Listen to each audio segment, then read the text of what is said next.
Fala galera, bem-vindos ao Papo Aleatório. Aqui desse lado, Rafael Alves. Quem é que tá do outro lado aí, Vitor? Aqui, Vitor, no Brasil, em Joinville. E você tá onde, Rafael? Eu tô aqui no Porto, na Maia, no norte de Portugal, bem próximo aqui ao Estádio do Dragão, onde fui reconhecido com esta camiseta aqui, ó. O pessoal reconhece essa camiseta aqui em Portugal, hein? Graças O à história mundo do todo Jardel por conhece aqui. essa camiseta aí. Exatamente, falou bonito agora. Então, a gente tá aqui conversando, um papo aleatório, mas pessoalmente a gente não se encontrou ainda. Né? O que ligou, o que nos liga é o Grêmio e o projeto que a gente participa, né? Mais do que um projeto, né? Um trabalho consolidado que a Grêmiopédia, e a gente já está aqui fazendo, né, uma extensão. Vamos trocar uma ideia nesse canal e também a gente vai produzir podcasts também. Então hoje a gente está fazendo aí um papo bem aleatório. Vamos falar de alguns assuntos mais pontuais, né? Falar de Grêmio, falar de Grêmiopédia, né? E o nosso objetivo aqui é falar de história, de estatísticas, de dados de jogadores, né? Contar coisas que muitas pessoas não conhecem. Né? E vai ter papo furado, mas vai ter muita coisa, informação que foi checada, apurada. É isso aí, Rafael. Inclusive nós fizemos um juramento quando nos formamos em jornalismo, né? Só Com diremos a certeza. verdade, custe o que custar. Exatamente. Eu sou formado em jornalismo pela Unisul de Tubarão. E o nosso amigo se formou lá no Rio Grande do Sul, né? Que ele é gaúcho, mas eu sou catarinense. Exato, lá na Universidade Fevale, em Novo Hamburgo, próximo, né, de Porto Alegre. Por isso fui muitas vezes ao Olímpico e à Arena torcer pelo nosso tricolor.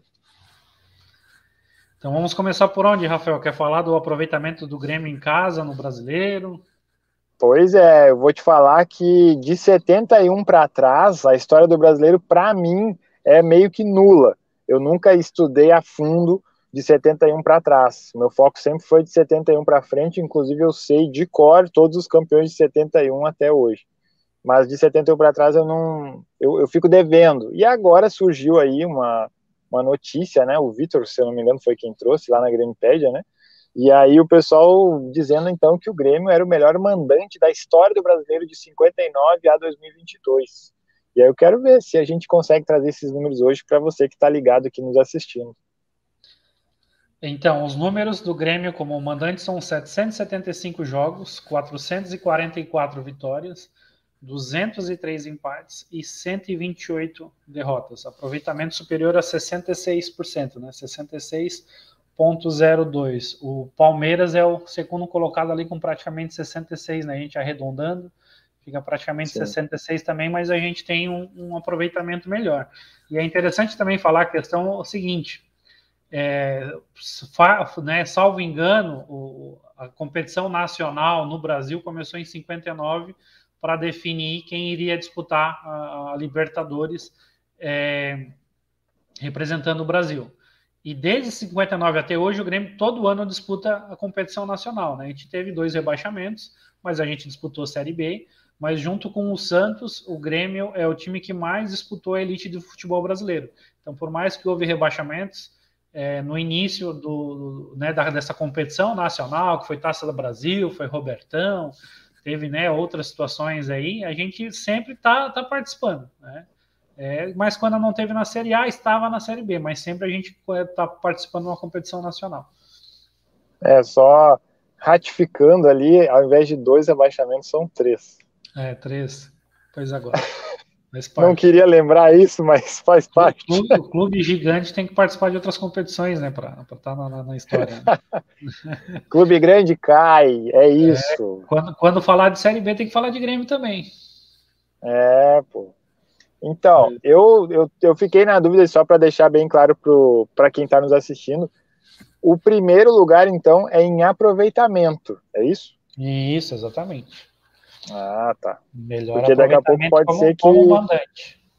pode ser que os outros clubes tenham até mais vitórias, não sei, mas é que Sim, o aproveitamento é que faz o Grêmio ficar em primeiro. Em aproveitamento. Com certeza é um dos que mais tem vitórias, né? Como eu falei, né? Participa o que tem mais participações junto com o Santos, né? Às vezes, Sim. naquele período ali pré-Campeonato Brasileiro que tu falou, né, 71, até apesar que naquela época não era exatamente chamado de Campeonato Brasileiro, tinha um outro nome. É. Né, mas Acho que era torneio Roberto Gomes Pedrosa. Não, isso aí é o que veio depois. É que tipo, era meio Ah, que é? Taça Brasil, chamava de Taça, tinha alguns nomes diferentes, assim, sabe? Sim.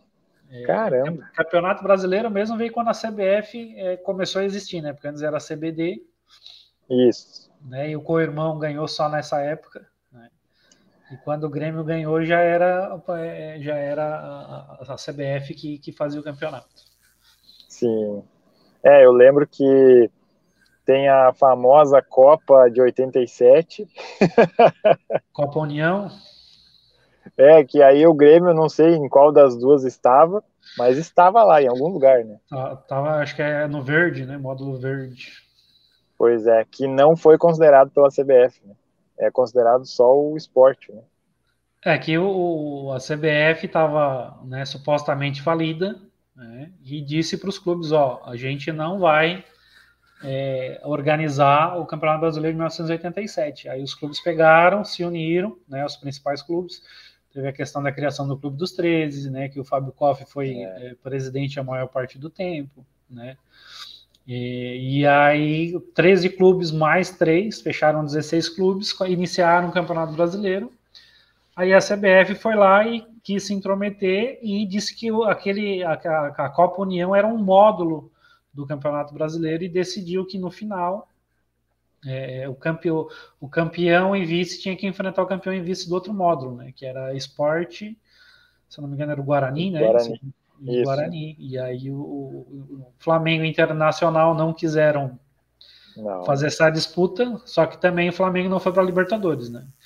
E o dado interessante para nós gremistas é que o Renato estava no Flamengo e para muitos foi considerado o melhor jogador daquela competição. Dizem até que se ele concorresse pelo mundo, ele teria sido o melhor do mundo. Olha, não duvido, né? O Renato foi um grande jogador aqui no Brasil, não teve êxito quando jogou no exterior, mas no Grêmio né, na passagem dele ele foi extremamente importante com o título mundial. E no Flamengo ele foi muito importante nessa Copa União. E esse Flamengo de 1987 tinha Zico, né? Então, tu ser o melhor jogador no time que tinha o Zico, tu não é qualquer um, né? Exatamente.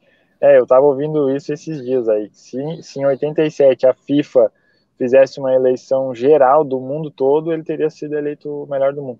Porque parece que só com o Neymar, né, que a FIFA olhou para o Brasil, né, botou o Neymar lá na votação para melhor do mundo, né. Foi o único atleta, assim, vamos dizer, né, que a FIFA aceitou, né, fora da Europa. Né. O Neymar ganhou o prêmio Puskás, né, fez um golaço e ganhou o prêmio Puskás, e aí teve aquele brasileiro também, que eu não vou saber o nome, talvez tu saiba, que também, né, fez um golaço aí pelo um time de menor expressão e também ganhou ganhou o prêmio Puskás. O Wendel Lira.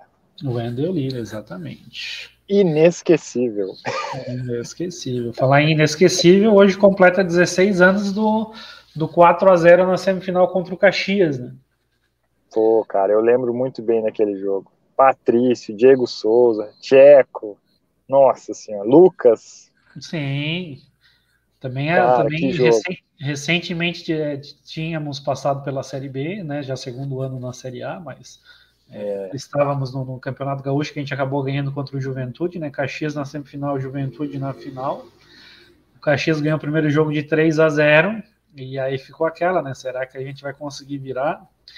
Viramos, e aí logo na sequência teve a questão da Libertadores contra o Boca Juniors, né? Que também ficou aquela esperança, né? Eu lembro. Quando estava 0-0 lá na La Bombonera, o Grêmio fez 1-0 e esse gol foi anulado, né? Sim. Deveria ser realmente anulado. Aí, qual que é a tua opinião, Rafael? Pior que eu não lembro do lance, tá? Eu vou ser sincero, que eu não lembro do lance, mas eu sei que a gente estava empolgado naquele início. O Grêmio não ficou atrás no início lá na Bombonera. Jogou aberto, fazendo o jogo normal. Aí depois, claro, aí se transformou num pesadelo, Sandro Goiano expulso e tal. Mas vou te falar, antes de começar o jogo em Porto Alegre, eu estava lá, como sempre, na mureta do Portão 13, exatamente na linha do meio-campo. E aí vieram 4 pombos voando assim, e aí todo mundo, os torcedores olharam assim, ó, são os 4 gols que o Grêmio precisa, vamos! E aí começou, dale, dale, tricolor. E, cara, eu sei que o Boca Juniors merecia, porque, cara, não tinha como jogar. O Diego Souza pegava a bola, vinha 3 do Boca, assim, ó, como se fosse um strike, assim, ó. Não tinha como ganhar do Boca. Podem falar o que quiser, mas não tinha como ganhar. O Grêmio já foi heróico, né, com um elenco com baixo orçamento, né, como eu falei, 2005 disputou a Série B, 2006 disputou o Brasileiro, fez uma ótima campanha, se eu não me engano ficou em terceiro, né, e aí foi para a Libertadores, chegou na final, né, no ano anterior o Inter tinha conquistado o título, aí o Grêmio estava lá, só que foi um dos maiores Bocas, né, o Boca do Riquelme, e como dizem, né, comeu a bola e, claro, né, só pelo Riquelme já era um time melhor que o nosso, mas a gente tinha um bom time, né, tinha o Lucas jogando super bem e Diego Souza, né, mas os outros jogadores ali eram o pessoalzinho que veio da Série B. O Lucas até, vamos tirar um pouco o peso das costas dele, porque ele tinha se recuperado recém de uma lesão na época do Gauchão de 2007 ainda. Então ele voltou na época da final, ainda não estava 100%, mas jogou como guerreiro que é, né? Jogou até para poder se despedir do torcedor, porque ele já estava, inclusive, negociado com o Liverpool. Exatamente. Falando em Libertadores, já que dessa vez a gente não foi campeão, fazem 6 anos, né, do jogo do Guarani contra o Grêmio. A fase de grupos ainda não foi um jogo com muita importância, né, mas teve um empate em 1-1, Guarani do Paraguai e Grêmio. E qual que é a curiosidade desse jogo, Rafael? O jogo que o Grêmio, vamos dizer assim, apelou, né? Chamou o paraguaio Lucas Barrios, naturalizado paraguaio, né? Diga-se de passagem, para ser o capitão, porque, cara, nós estamos no Paraguai contra o Guarani, né? Arbitragem estrangeira, né? Não eram brasileiros apitando. Então, vamos meter o Lucas Barrios como nosso capitão? Vamos, e todos aceitaram, né? De boas. Barrios, jogador experiente pra caramba, né?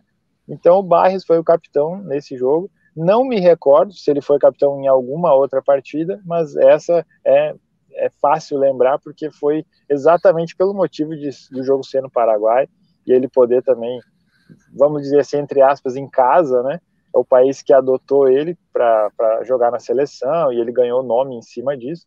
Então foi legal para ele, né, pessoalmente, assim, poder capitanear o Grêmio naquele jogo em solo paraguaio.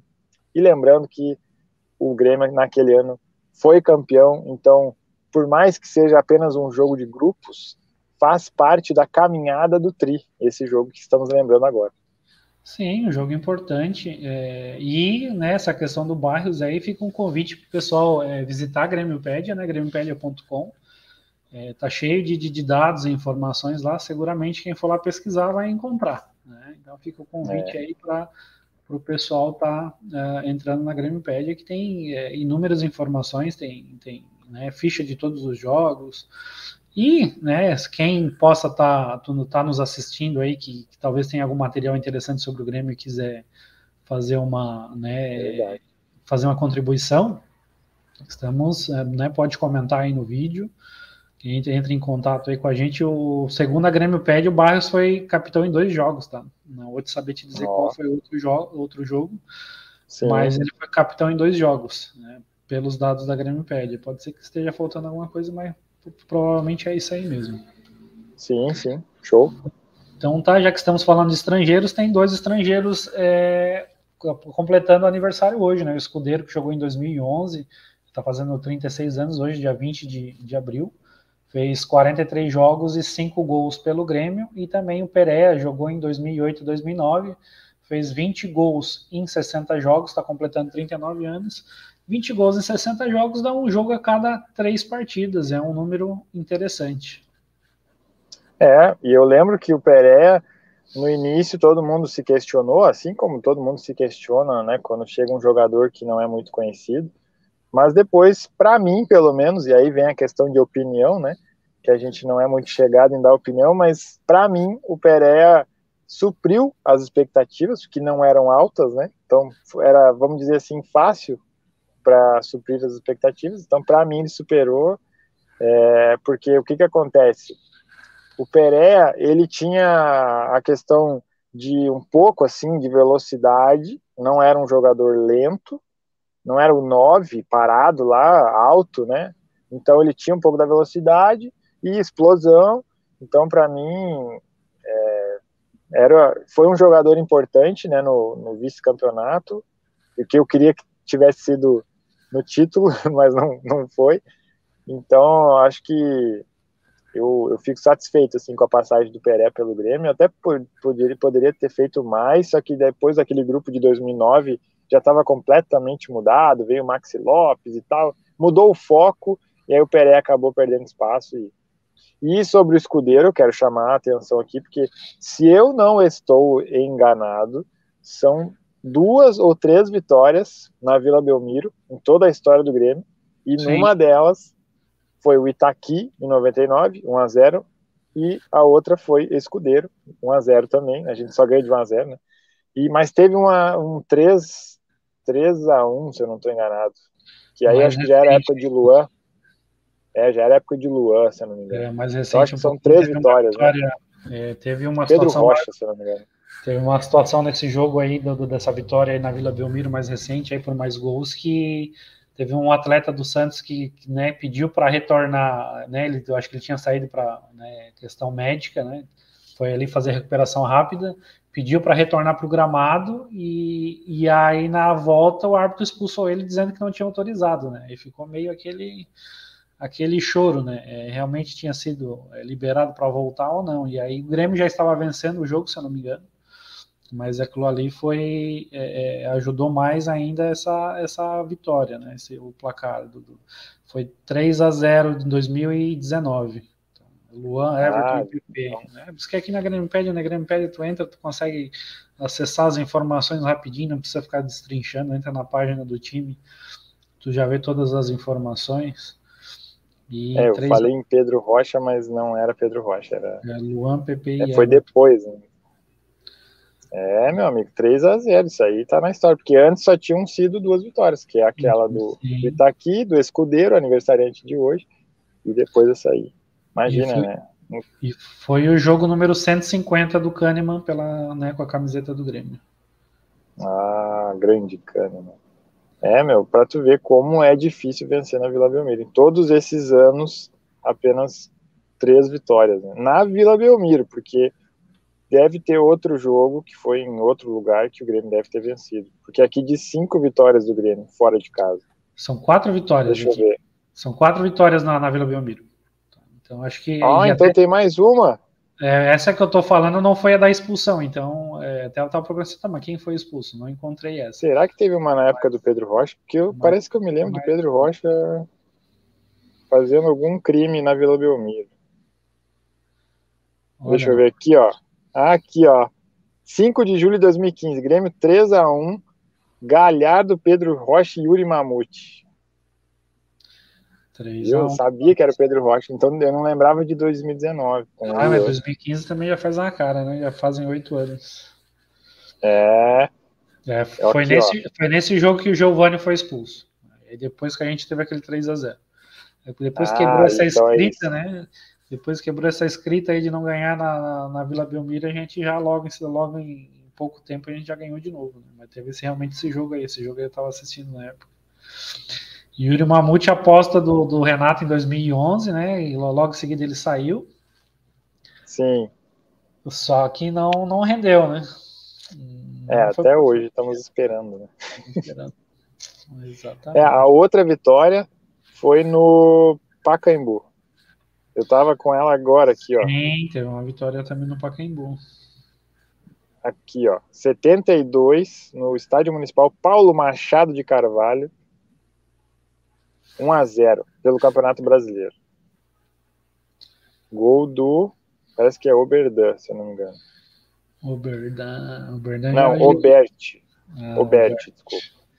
o Berdan já gerou umas histórias aí nos bastidores aí da Grêmio Pé. Sabe, em outro momento a gente O, conta. Tu quer contar agora? é, mas não, deixa eu botar. Isso aí foi no caso o Oberti mesmo, que é mais um estrangeiro, né? Argentino, jogou no Grêmio aí de 72, 73. Hoje estaria completando aí 60, não, 77, 78 anos se ele estivesse vivo, mas ele faleceu em 2021 com 75 anos. Falar em Então aí, ó, estrangeiro, sim, fala aí. por conta do Grêmio, que a gente tem tantos estrangeiros no Campeonato Brasileiro, né? Nos clubes, né? Porque até um bom tempo, teve uma época que eu acho que só podia dois, e aí o Fábio Koff conseguiu aumentar, não sei se foi para três ou para cinco, né? Mas né, o Grêmio, até por estar próximo do Uruguai, já tem essa questão de né, de estar trazendo né, jogadores aí de Uruguai, de Argentina, né, principalmente esses dois países. Aí tem muito estrangeiro aí que fez história no Grêmio e agora o Luis Soares tá fazendo história, né? Tá fazendo bastante gol. Só tem que dar uma segurada nele nos pênaltis. Né? O que você acha, Rafa? Pois é, foram 5 pênaltis, né? E 2 convertidos. Eu acho que não foi isso tudo. Será? Foi uma estatística que eu ouvi essa semana aí. Foram alguns aí E, que ele perdeu aí. e aí, ele errou 13 e fez 2, parece. E eu vi em câmera lenta o gol do título, né? A frieza dele para cobrar o pênalti, incrível. Assim, a câmera pegou ele de frente, ele não olhou para lugar nenhum, só para a bola.